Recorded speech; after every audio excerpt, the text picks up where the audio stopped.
युद्धो सुदनानमो वयं शिरसः इच्छामि वन्ते श्रुतभक्ति कौसगौ कौतुस्सालोच्यम् अंगो वंगपैणीय पाउडह परियम्मि सुत्तपणमामि योगपुग चूलिया चेव सुत्तत्व तुयितम्बकायं सैणिचकालं मंचेमि पूजेमि वन्दामि नमंसामि दुःखकोकमक्को वोहिलाओ सुगेगं नम समाय वर्णं जिन्गुण संपत्ति हो मज्जम नमोस्तु प्राणिक स्वाध्याय वेलायाम श्रीमदाचार्य भक्तिकाय सर्गम करोमि।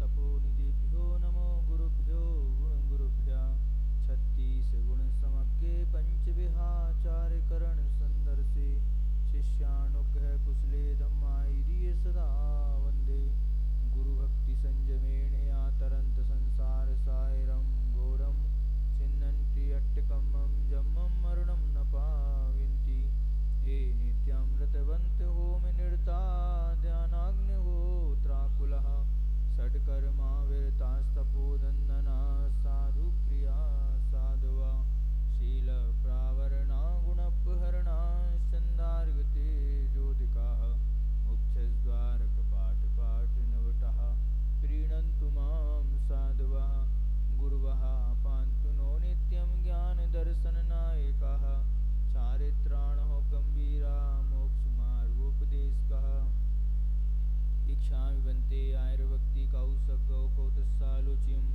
सम्मणान् सम्मदंसण सम्मचरयुक्ताणं पञ्चविहाचाराणम् आयर्याणम् आयरादिशुदनाणं वदेश्याणं वज्झायाणं कीरयण गुणपालरयणं सवसावुणं सयणिचकालं मञ्चेमि पूजेमि वन्दामि नमंसामि दुःखकोकमक्को वोहिलाओ सुगेगं नम समाय वर्णं जिन्गुण संपत्ति हो मज्जं नमो अरिहन्ताणं नमो सिद्धाणं नमो आयर्याणं नमो वज्झायाणं नमो लोये सवसावुडं कायोत्सर्गाय तांगो जयति जनपतिर्नाविसूनुर्महात्मा मध्याह्ने यस्य भास्वा नुपरि परिगतो राजते स्मोग्रमूर्तिः चक्रं धर्मेन्द्रनानां मतिबहुदौतो दूरमौदस्य वात सुरसध्यान बन्ने रिवचत्रया प्रोदगतो विश्वलिंगः।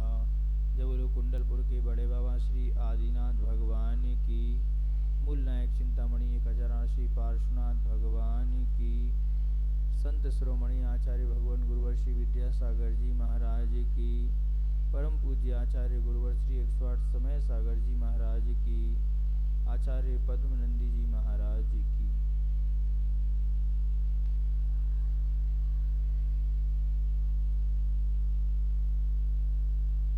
श्रावकों के बारे में पूज्य आचार्य पद्मनंदी महाराज जी ने यह ग्रंथ लिखा। मुनि महाराज के लिए मूलाचार लिखा गया है और श्रावकों के लिए श्रावकाचार लिखा गया है।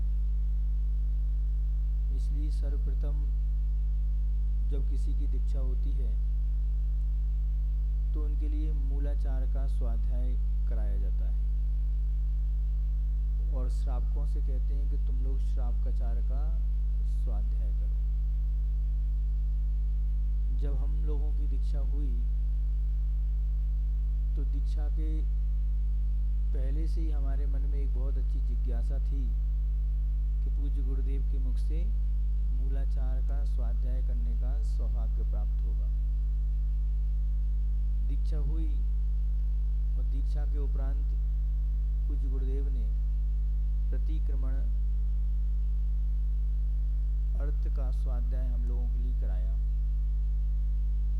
उसके बाद फिर बड़े वाले प्रतिक्रमण का अर्थ बताया। हमने सोचा अब आचार्य महाराज हमारे लिए मूलाचार लगाएंगे। उसके बाद उन्होंने पूज्यवर वर्तमान में आचार्य समय सागर जी महाराज उनके लिए संकेत करके हम लोगों के लिए तत्वार्थ सूत्र का बेसिक अध्ययन कराया। उसके बाद भी आचार्य श्री ने मूलाचार नहीं पढ़ाया। हमने कहा आचार्य श्री हमको मूलाचार का स्वाध्याय क्यों नहीं करा रहे। फिर उसके बाद आचार्य महाराज ने हम लोगों के लिए वही पूज्यवर समय सागर जी महाराज जी से 24 ठाणा का स्वाध्याय कराया। तब भी आचार्य महाराज ने उस संघ के जितने भी बड़े बड़े साधु थे, बड़े बड़े महाराज थे, वो भी ये सोच रहे थे कि आचार्य श्री इतने दिन हो गए अभी तक नए महाराजों के लिए मूलाचार का स्वाध्याय नहीं करा रहे। कारण क्या है समझ नहीं आया। विहार करते करते लगभग 7 महीने व्यतीत हुए और हम लोग नेमावर पहुंचे। नेमावर पहुंचने के बाद जंगल से गुरुदेव आ रहे थे, महाराज जी लोग साथ में चल रहे थे।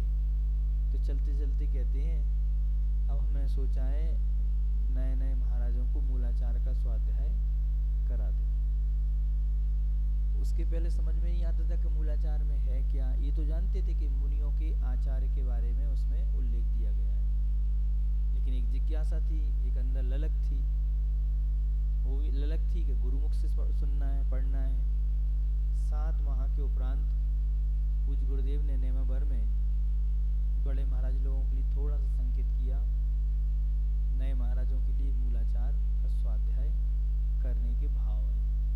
इतना बोलना थी कि ग्रंथ उपलब्ध हो गए और अगले दिन से मूलाचार की कक्षा प्रारंभ हो गई। अब गुरुदेव जो जो मूलाचार में हम लोगों को बता रहे थे, पढ़ने के बाद ऐसा लगता था कि ये सब चीजें तो हमने सीख ली। किसको देख के? आचार्य श्री जी को देख के। जो जो आचार्य श्री चर्या प्रतिक्रिया जो जो करते थे वो मूलाचार में है। तो हमको लगा कि हमारे आचार्य गुरुदेव जीवंत मूलाचार हैं। यहाँ तो शास्त्र के माध्यम से हमको आचार विचारों के बारे में बताया जा रहा है, लेकिन आचार्य महाराज तो अपनी चर्या के माध्यम से अपने शिष्य को बता देते हैं कि हमको कैसी चर्या करना चाहिए, कैसी नहीं करना चाहिए। तो पढ़ने के बाद ऐसा लगा ही नहीं कि नया कुछ हो। वो तो ऐसा लग रहा था कि ये तो हमने आचार्य श्री को देख के ही पढ़ लिया, समझ लिया। ऐसे हमारे आचार्य भगवान तो जीवंत मूलाचार, जीवंत समय सार, जब आचरण की बात आती है तब हमारे लिए आचार्य समंत भद्र स्वामी, आचार्य वट्टिकेर स्वामी की तरह लगते हैं। और जब ध्यान की शुद्धोपयोग की, आत्मा की अनुभूति की बात आती है तो वो आचार्य कुंद स्वामी की तरह लगते हैं। और जब मिथ्यात्व को भंजक यानी मिथ्यात्व को नष्ट करने की बात आती है तो आचार्य समंत भद्र स्वामी लगते हैं। आचार्य श्री में चारों अनयुग गर्वित हैं। ऐसे आचार्य महाराज से बहुत सारी चीज़ें जो देख देख कर हम लोग सीखे, उनकी कृपा हम लोगों के पर हुई। अब श्रावकाचार्य की बात है तो श्रावकों के लिए ये ग्रंथ हैं पद्मनंदी पंचविंशति का और दूसरा रत्नकर्ण श्रावकाचार। ये आपके लिए बहुत ही और पुरुषार्थ सिद्धि उपाय, उसमें भी श्रावकों के बारे में बताया। ये ग्रंथ आपके लिए बहुत ही महत्वपूर्ण है। दुनिया के ग्रंथों को पढ़ो चाहे नहीं पढ़ो, लेकिन इन ग्रंथों को तो आपको अवश्य ही पढ़ना चाहिए। श्रावकों के बारे में भूमिका बनाई, व्रती श्रावक के बारे में भी भूमिका पिछले 2-3 दिनों से बनाई। अब आगे प्रतिमाओं के स्वरूप के बारे में बताएंगे कि प्रतिमाधारी कैसा होना चाहिए। सभी लोग सुनना अच्छे से।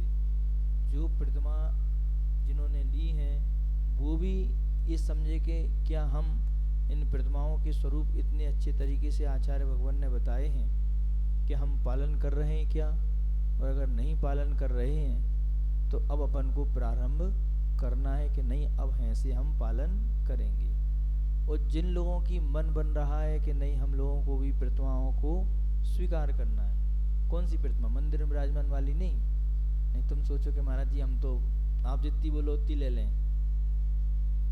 एक बार ऐसे ही हुआ, रैली पंचकर्णक में एक दादाजी थे, मार साहब बोलते थे आपके यहाँ पर माता जी आई थी ना पिछली बार, उनकी संग में आदित्यमती जी माता जी है ना, उनके चाचा कुमार साहब थे। तो प्रतिमाओं की बात चली तो उन्होंने रहली पंचकणक में बोल दिया मेरी तरफ से मैं 7 प्रतिमाएं लेना चाहता हूँ, ऐसा बोल दिया उन्होंने। अब मंच पे बुलाया गया, 7 प्रतिमाएं ले रहे हैं, गजब की बात है। तो सब लोगों ने सोचा कि देखो सम्मान हो गया उनका, देखना। और आचार्य के पास गए श्रीफल चढ़ाने के लिए। तो आचार्य ने भी उनसे पूछा हो जाएंगी ना? जी गुरुदेव सब हो जाएगी, अच्छा हो जाएगा, आप तो आशीर्वाद दो अच्छे से। वो भी नहीं समझ पाए और आचार्य महाराज भी नहीं समझ पाए, जब प्रतिमा की बात चल रही कैसे होगी क्या होगी क्या होगी। तो उन्होंने श्रीफल चढ़ा दिया। अब आचार्य जी जानते थे कि इनकी स्थिति ऐसी नहीं है कि 7 प्रतिमा को विराजमान कर सकें, पालन कर सकें जो भी। तो आचार्य जी ने पूछा कैसे हो पाएगा आपसे? गुरुदेव सब हो जाएगा, आप तो आशीर्वाद दो। करना क्या है, सोले का भोजन तो करता हूँ मैं, कुएं का पानी पीऊंगा, सामायिक करूंगा। तो आचार्य जी की लगी नहीं नहीं, वो प्रतिमा की बात नहीं चल रही, यहाँ तो सहस्त्रकूट के मंदिर में प्रतिमा को विराजमान करने की बात चल रही है। अरे आचार्य जी मैंने तो सोचा कि वो प्रतिमा लेना है। तो आदमी कभी कभी क्या हो जाता है, कंफ्यूज हो जाता है। तो हम कौन सी व्रत प्रतिमा की बात चल रही है? हमको मालूम है तुम लोग बहुत धन्ना सेठ हो कि तुम लोग आराम से प्रतिमा विराजमान कर दोगे, कर सकते हो, उसमें क्या बात है। सुजालपुर वाले आए, वो भी महाराज जी आप बोलो कितनी कर देंगे, लेकिन वो कहें 1-2 प्रतिमा ले, नहीं महाराज जी उसकी तो नहीं कर पाएंगे, बच्चे छोटे छोटे से हैं, मंदिर में प्रतिमा विराजमान तो हम कर सकते हैं, कोई बात नहीं। तो यहाँ पर श्रावक की व्रत प्रतिमा की देखना, मंदिर में प्रतिमा विराजमान करना बहुत सरल है, बहुत सरल है। भगवान को विराजमान हम कर सकते हैं, लेकिन स्वयं भगवान बन जाएं ये अपने आप में बहुत कठिन है। ये व्रत प्रतिमा तुम्हारे लिए जड़ है, यहाँ से तुम्हारे लिए भगवान बनने की क्या हो रही है, प्रथम स्टेज, प्रथम सीढ़ी आपने क्या कर दिया, अब आपने वो प्रथम कदम बढ़ा दिया है किसकी ओर, मोक्ष मार्ग की ओर। अभी अपन लोग श्रावक थे, श्रावक की परिभाषा कितनी होती है? पहले अपन इसका श्लोक पढ़ते हैं। आदौ दर्शन मुन्नतम व्रतमेदाः सामायिकं प्रोषधस्।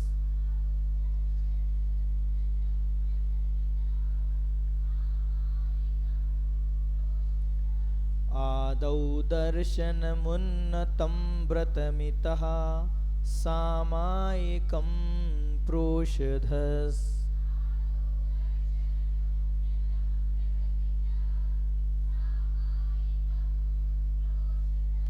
त्यागश्चैव सचित्तवस्तुनि दिवा भुक्तं तथा ब्रह्म च।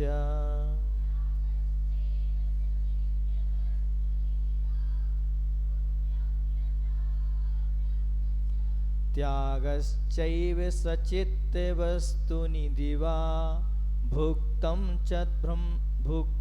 तथा ब्रह्म च।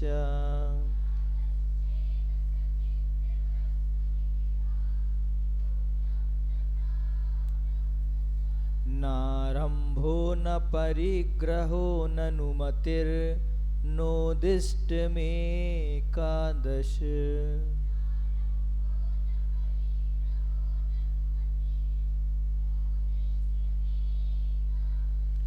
नारंभो न परिग्रहो ननुमतिर्नोदिष्टमेकादश।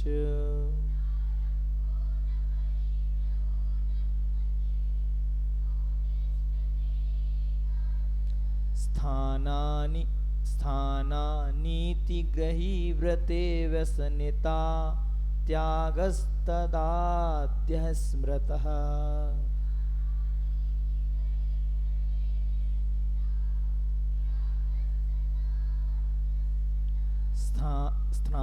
स्थानानीति ग्रहीव्रते व्यसनिता त्यागस्तदाद्यः स्मृतः।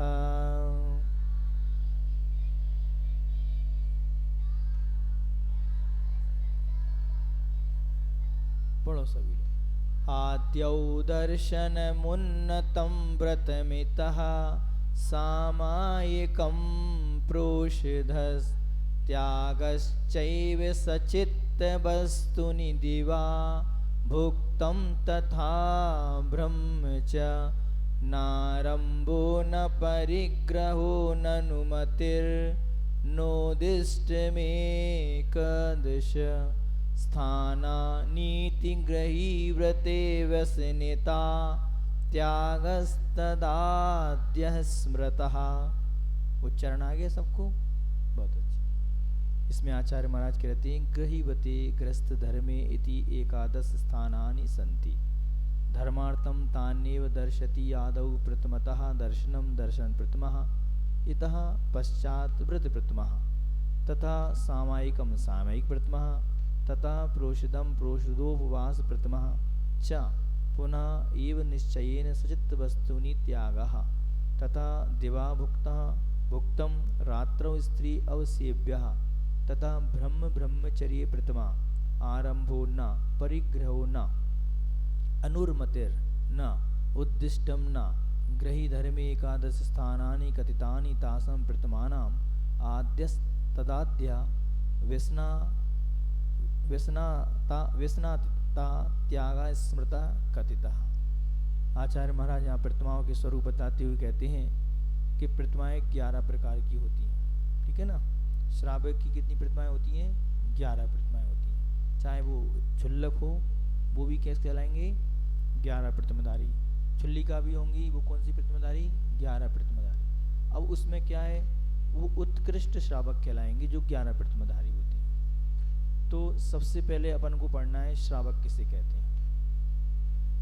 अपन लोग, आप लोग कौन है? श्रावक। अब श्रावक की परिभाषा क्या है? तो कहते हैं श्रा का श्रा ले लो तो जो श्रद्धावान हो, वाका वा ले लो जो विवेकवान हो, और काका का ले लो जो क्रियावान हो। जो श्रद्धावान हो, विवेकवान हो, क्रियावान हो, उसको क्या बोलते हैं? श्रावक होते हैं। आचार्यों ने आगम में इसकी 3 परंपरा बताई है। कौन कौन सी? एक तो पाक्षिक श्रावक। कौन सा? पाक्षिक श्रावक। दूसरा नैष्टिक श्रावक, और तीसरा साधक। समझ में आया ना? आपका विषय है, नोट करना हो तो कर सकते हो।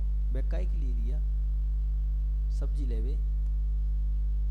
अच्छा, कितने लोग बैग लेके नहीं आए बताओ? जिनको दिए हैं वो नहीं लेके आ रहा है, बताओ। बाकी के अच्छा, कितने लोगों को नहीं मिले जो रेगुलर आते हैं? अभी ऊपर से दीदी से ले लेना, ठीक है। जो रेगुलर आते हैं उनको नहीं मिले, ऊपर से ले लेना। अच्छा, कितने लोगों को नहीं मिले? भी तो हो गए। कितने लोगों को दिए वो लेके नहीं आ रहे बताओ? 1 2 3 और आपको लेना भी नहीं है, कोई बात।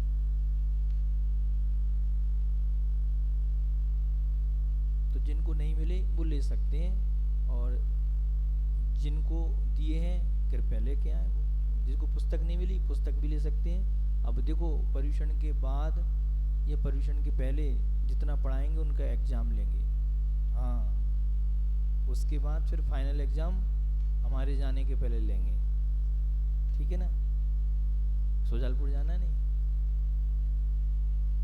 तो श्रावक की कितनी परिभाषा? 3। श्रावक की परिभाषा एक होती है वही जो श्रद्धावान हो, विवेकवान हो, क्रियावान हो, उसको क्या बोलते हैं? श्रावक बोलते हैं। अब श्रावक के कितने भेद हैं? तो कह दिया 3। कौन कौन से? एक पाक्षिक श्रावक, एक नैष्टिक श्रावक और साधक श्रावक। तो पाक्षिक श्रावक किसे कहते हैं? अब पाक्षिक श्रावक का मतलब क्या अपन लेते हैं? पाक्षिक का मतलब होता है जिनेंद्र भगवान का पक्ष लेने वाला पाक्षिक श्रावक कहलाता है। कौन सा? जिनेंद्र भगवान का पक्ष लेने वाला कौन कहलाता है? पाक्षिक श्रावक कहलाता है। वह षट आवश्यक का पालन करता है और स्थूल रूप से तथा अष्ट मूल गुणों को और सप्त व्यसन और रात्रि भोजन का त्यागी होता है। कौन हो गए ये?